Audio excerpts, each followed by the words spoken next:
As long as poverty, injustice, and gross inequality exist in this world, none of us can truly rest. In 2020, the U.S. Census Bureau estimated that nearly 37 million Americans, or 11.4% of the population, were living in poverty. There's many factors that play into the cycle of poverty. The ones I'm going to touch on today is generational poverty, lack of access to good health care and good education, and the welfare cycle. Being poor is greatly looked down on for people who have never lived in it or people who are born into generational wealth. So according to MatthewsHouse.org, generational poverty is a term that describes a family who has lived through poverty for 2 or more generations. Being trapped in this cycle, you see people with, lack of job or income, no land, lack of education, things like that. The National Center for Children in Poverty puts statistics of children growing up poor versus children who grow up never poor. So for adults who experience moderate to high levels of poverty, so 51 to 100% of their childhood, 35 and 40% of them were poor throughout their early or middle adulthood. Kids born into generational poverty experience hardships like physical health, negative impacts on their physical health, child development, and then physiological effects as well. Children growing up in poverty are more likely to experience malnutrition, exposure to lead, exposure to pollution, food insecurity, and violence, which is both domestic or non-domestic, and crime. Unfortunately, all these go hand in hand with developing mental health issues. The CDC has concluded that among children living below 100% of the federal poverty level, more than 1 in 5, so 22%, ended up developing a mental, behavioral, or developmental disorder.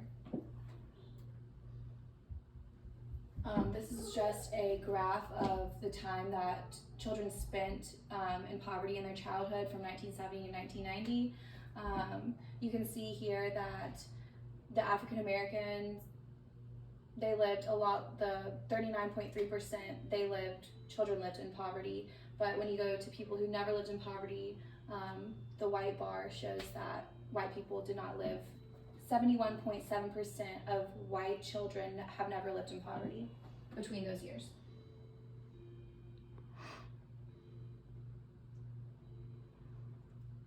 Now I'm going to talk about the difficulty of people in poverty getting access to good health care and good education. Poverty is directly correlated to poor health outcomes. People who live in poverty or had a higher percentage of disease. It's failure to rely on transportation, so they're not able to make their appointments.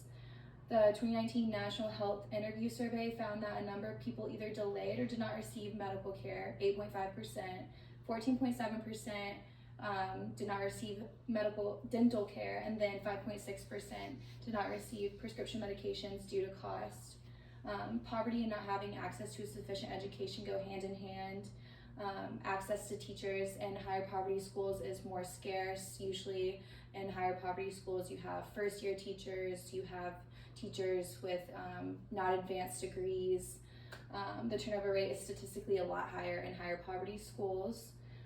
According to the Learning Policy Institute, in a statewide survey in North Carolina, 64% of principals at high poverty schools reported being at their jobs for less than 3 years, compared to a 40% at low poverty schools. That was a video that I watched of a TED Talk that I'm going to summarize for you. According to this visual speech, it was just talked about how the welfare trap can be very difficult to get out of due to you are reaching out to these government assistance programs. They're paying your rent, food, utilities, and then you get a job. Your job pays more than the poverty line, so you're just right above that poverty line, and now you all your benefits are taken away, but now you have this job, you have no childcare, no transportation, you have to pay for it, and now you're more broke than when you had the benefits. So basically, these systems we put in place have incentivized people to just stay unemployed, to not try to find jobs because they have it's better to live for them. They have more money when they're unemployed than when they did when they get a job.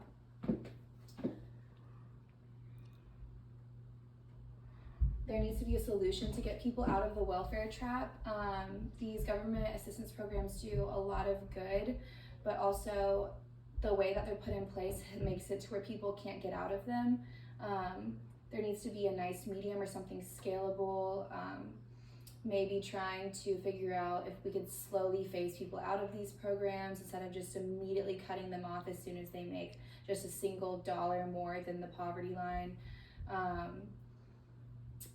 Somehow we just need to figure out something better, a system that is designed to assist in people's transitions back into working environments and into financial independence. So something that is allowing them to get there instead of immediately taking it all away and then they have to go back to being unemployed. So in conclusion, generational poverty, lack of access to healthcare and a good education, and then the welfare trap can all lead to people feeling hopeless, having difficulty escaping the poverty cycle. We as a country need to figure out something, come together, and find something better to slowly phase these people out of these programs so we can ensure that every citizen has an equal right to good healthcare and good education.